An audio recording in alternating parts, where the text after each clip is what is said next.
What's going on, you guys? So I wanted to talk about the steps to take to become financially secure. Now, I can't tell you how to create your income, but I can tell you some good steps to take that will help you get ahead with whatever income that you have. So let's just get right to it because I don't want this to be too long. So step number one, save up $1,000. How are you going to get there? You're going to start meal prepping and you're going to get in shape. You're going to get off the couch. You're going to go to the gym. Yes, you're going to spend money on the gym membership, but guess what? When you start meal prepping and you stop ordering DoorDash and paying $10 extra just to have food delivered to you, you lazy piece of you're going to save money, okay? So this is what you got to do. You got to learn how to cook. You're going to meal prep once or twice a week. You're going to make all your meals, and each meal is only going to cost you like $5. And guess what? All of a sudden, you're saving $100 a week. For real. I mean, especially with the inflation that food's gone under, you're going to save so much money by doing it this way. I promise you. Chicken, rice, broccoli. Or, potatoes and beef and beef stew. Like, there's all kinds of spaghetti. There's all kinds of good meals that you do for free, or for cheap. So that's how you're going to get your first $1,000, okay? Number two, you're going to get out of credit card debt. Pay that shit off. You can't invest in Microsoft making hopefully 12% a year if you're paying 20% on your credit card debt. You got to get rid of that. Get rid of the credit card debt. Okay, after that, now I want you to save up 3 months worth of emergency fund. You need a stable base. You need a stable foundation from which to grow. And that's what you're going to do. Now, once you're there, you're going to start saving up for more reliable transportation, okay? Because that is going to eat that emergency fund alive if you don't take care of that right there. So maybe you have $5,000 saved up and you only want to spend $5,000 on a car. You don't want a payment. No, don't do that. You're going to spend $5,000 on that car, and then you're going to spend $5,000 on an engine immediately right thereafter. So forget that. You're much better off putting $5,000 down and having a monthly payment you can afford that you can still save money every month, and knowing that that is all you have to pay, that you're not going to have to worry about an engine or transmission or any of that stuff, okay? So you got to get that in order because your emergency fund is going to go bye-bye if you don't have reliable transportation. It's just a fact. Okay, now that you have that saved up, I want you to start contributing to a 401k and saving up for a down payment on your house. That is the next one. You don't want to rent forever. Okay. Now, I would only contribute up to the match at this point in your 401k. And if you have a Roth 401k, do that. That's smarter, I think. Okay, now that you have your down payment saved up, you're going to buy your house. Yay, congratulations. Next thing you're going to do, 6 months. You're going to save up for 6 months of emergency. Man, I am really out in nature right now. So 6 months, you're going to save up 6 months of emergency fund. Once you are there,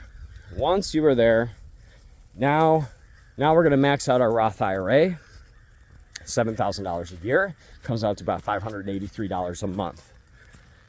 Okay, now that we're maxing out our Roth IRA, we are going to be focused on owning our car cash. You can buy brand new, you can buy used, you can get a warranty, you can not. Just have reliable transportation with no payment or loan on it. Okay, now that we're there, we could start contributing more to our 401k and our taxable brokerage. Now we could start investing. By now, hopefully,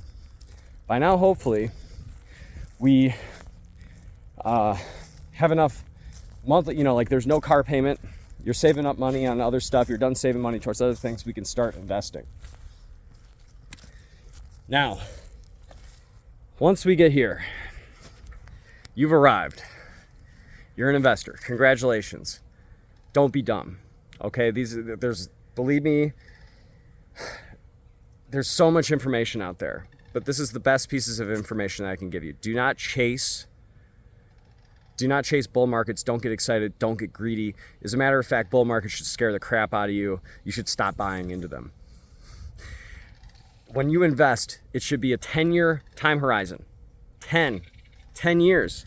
You know, you could, the way I invest is the money I'm putting into the market, I want to pay off my house eventually with it. If I never do, and like, you know, I end up paying, you know, because the market fluctuations, I end up paying off the house in other ways, like just over time or whatever, fine, that's fine, but I have money in the market. What I'm trying to say is, don't get greedy in bull markets, don't get fearful in bear markets. Bear markets, you should be getting greedy. You should be getting excited. Prices are going down. Your favorite stocks are on sale. You should be like, I don't know how much longer. I hope this lasts forever so that I can load the boat, because you know it won't last forever. All right? You know, like if Nvidia drops to $20 tomorrow, you better buy every share in sight. You better not be scared. They're going to say, oh, it's going out of business, like what's happening with Nike right now. Oh, Lululemon's gonna and Anon is gonna take all their profits. It's Nike, dude. They're not going anywhere. That's like saying McDonald's is gonna go out of business. No, they're gonna come back, and people are gonna wonder how it was ever this cheap one day. So you need to buy when there's blood in the streets, like Warren Buffett says. You gotta buy things when they are cheap, and you know, if you do ever want to sell, you got to sell when they're high. So, you know, when the market is ripping and roaring, you know, that it's not a bad, you know, it all depends on what the market is, where, you know, where it's come from, all that stuff, the context. But that's a good time to build up cash reserves. And if you need money in the next 5 years, say you're saving up for a new car, and you have money in the stock market, and in your mind, you've gone, okay, this money is earmarked for the new car, sell it right then and there, put it in a CD. It shouldn't be in the stock market, because anything can happen to the stock market in the next 5 years, right? But if you have a 10, 20, 30 year price target, you know, time horizon, just buy great companies when they go down in price. Wait for earnings, you know. Sometimes they have bad earnings, you know, and it's just like a temporary thing. Wall Street only looks a couple quarters ahead of time. They don't look 5 years, you know, 10 years ahead of time. So that's how you beat the market. Well, anyways, I hope that was enjoyable for you guys. That's just a little piece of my mind, you know, how I look at finances and investing and all that good stuff. Hopefully you learned something. If you got value out of the video, if you could hit that like button. If you're not a subscriber yet, why don't you go ahead and do that? And if you have any good tips for new investors or just people on their personal finance journey trying to get a little bit more financially fit, and you have, you know, like, what's your best tip that maybe I left out, or you'd like to build on something I talked about, if you could leave a comment below, that'd be great. And then we can all go in the comments below and learn together. All right, you guys, thank you so much. Have a great day. Risky Ryan out.